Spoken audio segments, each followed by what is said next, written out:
오늘은 J콘텐트리의 재무적인 부분에 대해서 한번 다뤄보도록 할게요. J콘텐트리의 투자 포인트랑 투자 리스크 관련된 내용은 저번 영상을 참고하시면 될 것 같아요. 먼저 우리나라 대표적인 K콘텐츠 기업인 스튜디오 드래곤이랑 J콘텐트리의 재무제표를 한번 비교 분석해보면 확실히 차이가 크게 나타납니다. 스튜디오 드래곤이 부채 비율이 훨씬 더 작고 J콘텐트리는 이보다 거의 한 10배 정도 가량 안 좋습니다. 이거는 이자 발생 부채까지 포함을 했을 때 확연히 더 차이가 나거든요. 스튜디오 드래곤은 거의 이자 발생 부채가 없어요. 근데 J콘텐트리는 이따 뒤에서도 보시겠지만 차입금이 엄청나게 많습니다. 그래서 이 이자 발생 부채가 많다는 게 금융이자가 많이 발생해서 단기 순이익을 깎아먹는 요소거든요. 그래서 J콘텐트리를 투자하신다 그러면 이 부분은 한번 참고 삼아 보셔야 될 것 같아요. 그리고 현금 부분을 비교해 보시면 스튜디오 드래곤이랑 J콘텐트리 모두 다 현금이 없기는 한데 문제는 J콘텐트리는 차입금이 많기 때문에 이 장기 차입금까지 포함을 했을 때는 거의 마이너스 비율의 현금이 있습니다.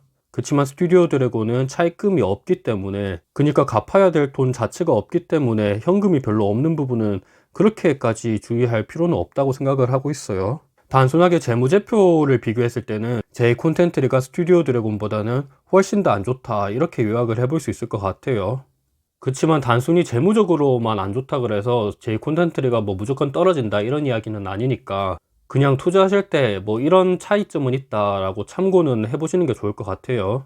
자, J콘텐트리의 현금성 자산이랑 단기금융 상품을 보시면 현금성 자산은 거의 한 2,700억 정도 있고 단기금융 상품은 300억 정도 가량 있습니다. 둘이 합치면 거의 한 3천억 가량의 현금을 가지고 있다라고 보실 수 있는데, 문제는 차입금이랑 사채 요게 많거든요. 이건 유동부채여가지고 1년 안에 갚아야 될 차입금이에요. 이 차입금이 지금 3,120억 이렇게 있습니다. 뭐 짜잘짜잘한 유동성 리스 부채랑 기타 유동부채 이런 것까지 포함을 하면 더 크긴 하지만 제일 큰 부분만 일단 비교를 해보죠. 아까 보셨다시피 현금이 3천억 있는데 단기 차입금이 3,100억이 있죠. 그리고 이 단기 차입금 뿐만이 아니라 장기 차입금이 한 4,800억 정도 가량 있습니다. 그리고 비유동 금융 리스 부채가 3천억 가량이 더 있어요. 이거는 비유동 부채이기 때문에 1년이 지나고도 갚아도 되긴 하거든요. 그렇지만 이런 차입금이나 금융 리스 부채 같은 것들이 이자가 발생하는 부채예요. 그래서 매해마다 금융 이자가 발생하는 부분은 영업 외 비용이 발생하는 거기 때문에 요거는 단기 순이익을 깎아 먹을 수 있는 요소다, 그렇게 긍정적이지는 않다, 이렇게 보실 수 있을 것 같아요. 실제로 작년 3분기까지 J콘텐트리는 단기 차입금의 상환으로 거의 한 950억 정도 가량의 현금을 썼고 장기 차입금 상환으로는 90억 정도 가량의 현금을 사용했습니다. 사채 상환으로 거의 한 1,400억 정도 가량을 썼고요. 이런 금융이자가 J콘텐트리의 재무적인 부분에서 작지 않다는 게, J콘텐트리의 1년 매출액이 보통 3천억, 6천억, 그리고 올해는 거의 한 8,600억 정도 가량이 예상되는데, 앞서 보셨다시피 이렇게 금융이자 쪽으로 몇 천억 가량 발생한다는 거는 진짜 크게 발생한다라는 거죠. 그 외로도 J콘텐트리는 단기 차입금 증가 결정, 이런 공시들이 간혹 뜨고 있습니다. 지금 차입 금액이 1,500억 가량 더 늘린다라는 거죠. 그에 반해서 스튜디오 드래곤의 부채 상황을 보시면 뭐 부채에서 이자가 발생하는 부채들이 딱히 눈에 보이지가 않아요. 앞서 보셨다시피 차입금이나 리스 부채 이런 것들이 잘 없죠. 그 중에 부채 중에서 좀 큰 항목을 찾아보면 단기 미지급금이랑 단기 선수 수익인데, 요거는 말 그대로 아직 계약한 거에 대한 재화를 아직 지급을 안 한 거기 때문에 회계적으로 부채를 잡아놓은 거지, 뭐 스튜디오 드래곤이 어떤 회계적인 문제가 있어서 이렇게 부채가 있는 건 아니거든요. 그래서 스튜디오 드래곤이랑 J콘텐트리를 비교했을 때 금융이자가 훨씬 더 많이 나타나는 곳은 일단 J콘텐트리다, 이렇게 보시면 될 것 같아요. 뭐 스튜디오 드래곤은 일단 CJ 소속이기 때문에 대기업 소속이죠. 뭐 J콘텐트리도 중앙그룹, 그리고 뭐 JTBC 소속이긴 한데, 일단 지금 눈으로 보여지는 재무 상태, 그리고 현금, 차입금, 부채 이런 것들은 일단 스튜디오 드래곤이 훨씬 더 앞선다, 이렇게 요약을 해볼 수 있을 것 같습니다. 그렇다고 무작정 J콘텐트가 안 좋다 이렇게는 얘기할 수 없는 게, 이게 바로 J콘텐트리가 다 인수한 제작사거든요. 뭐 딱 봐도 엄청나게 돈을 많이 썼다라는 게 보이는데, 이렇게 돈을 그냥 헛하게 쓴 건 아니에요. 투자하기 위해서 이렇게 돈을 썼다는 거고, 실제로 뭐 이태원 클라스나 지금 우리 학교는 뭐 최근 들어 DP, 지옥 이런 히트작들이 눈에 보이게 뭔가 성과를 거두고 있거든요. 뭐 글로벌 순위에서 탑 10을 계속 10주간 연속으로 하고 있다, 이런 성과들이 눈에 보이고 있기 때문에 그냥 돈을 막 쓴 거는 아니다, 이렇게 보실 수 있을 것 같아요.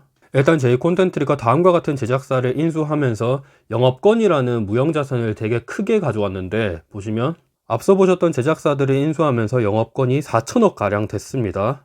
이 영업권이 4천억이라는 이야기는 이 제작사들을 인수하면서 웃돈을 주고 사왔다라는 거거든요. 어떤 기업을 인수할 때 무형자산이 크게 나타나는 경우가 있어요.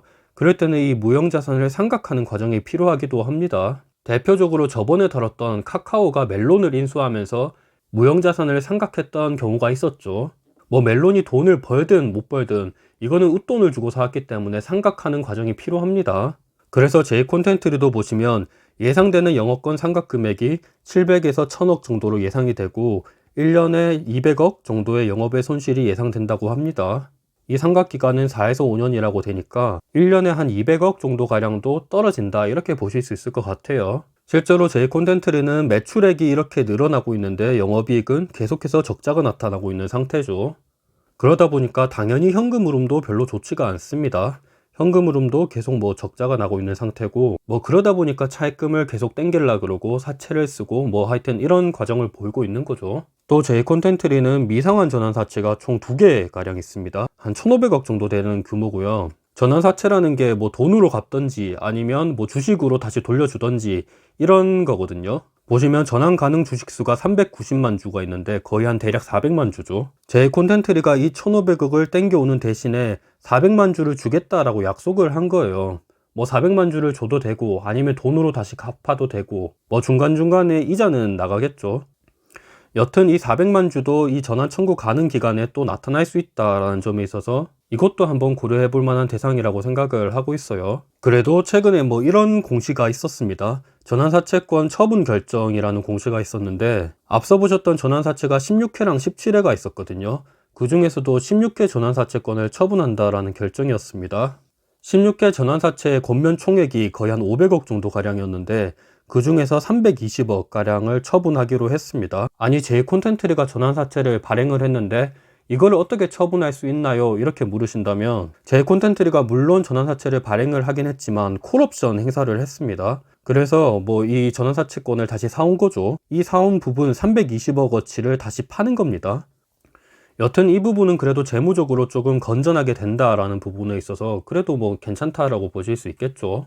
제이콘텐트리는 재무적으로는 그렇게 좋지는 않지만 뭐 다음과 같은 여러 히트작이 있기 때문에 뭐 계속해서 앞으로 히트작이 나올 거고, 좋은 모습을 보여준다 그러면 앞으로 실적도 더 잘 나오고, 그러면 재무 상환도 하고 부채 비율도 계속해서 줄여 나갈 수 있기 때문에 뭐 돈을 완전히 안 쓰는 것보다는 나을 수도 있습니다. 그래서 올해 예상되는 매출액은 8,600억이랑 영업이익도 이제 흑자로 전환을 할 것이라고 예상이 되고 있기 때문에 한번 기대는 해볼만 하겠죠. 오늘은 제이콘텐트리의 재무적인 부분에 대해서 다뤘는데 최대한 간단하게 다뤘고, 한번 스튜디오 드래곤이랑 비교했을 때는 어떤지에 대해서도 한번 간단하게 봤습니다. 어떤 기업을 볼 때는 이 기업이 부채가 많은지, 그 중에서도 이자 발생 부채는 얼마나 있는지 이거를 파악하는 게 진짜 중요하다고 생각을 하고 있고, 그 외로는 좀 잠재적으로 주식이 추가로 발행할 수 있는 게 있는지 이것도 한번 보는 게 좋을 거라고 생각을 하고 있어요. 제이콘텐트리는 그 점에 있어서 스톡 옵션은 따로 없는데 미상환 전환사채가 있었죠. 그래서 잠재적으로 추가로 발행할 수 있는 주식도 있다. 이것도 한번 눈여겨볼 수 있을 것 같아요. 오늘 영상이 어느 정도 도움이 되셨으면 좋을 것 같고, 저는 네이버 블로그도 하고 있는데 경영된 유턴을 검색하시면 이외에도 다양한 자료들을 올리고 있습니다. 감사합니다.